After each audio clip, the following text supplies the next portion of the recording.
হারিয়ে যাওয়া রবীন্দ্রনাথ ঠাকুর।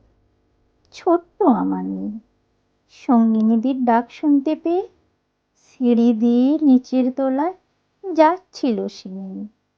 অন্ধকারে ভয়ে ভয়ে থেমে থেমে। হাতে ছিল প্রদীপ খানি, আঁচল দিয়ে আড়াল করে চলছিল সাবধানে। আমি ছিলাম ছাতে, তারায় ভরা চৈত্র মাসের রাতে। হঠাৎ মেয়ের কান্না শুনে উঠে দেখতে গেলেন ছুটে। সিঁড়ির মধ্যে যেতে যেতে প্রদীপটা তার নিভে গেছে বাতাসেতে।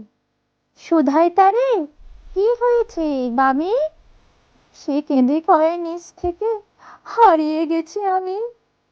তারায় ভরা চৈত্র মাসের রাতে ফিরে গিয়ে ছাতে, মনে হলো আকাশ পানে চেয়ে আমার বামির মতোই যেন অমনি কে এক মেয়ে।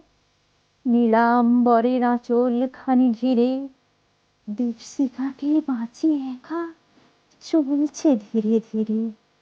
নিত্য যদি আলো যদি হঠাৎ যেত থামে, আকাশ ভরে উঠত কেঁদে, হারিয়ে গেছি আমি।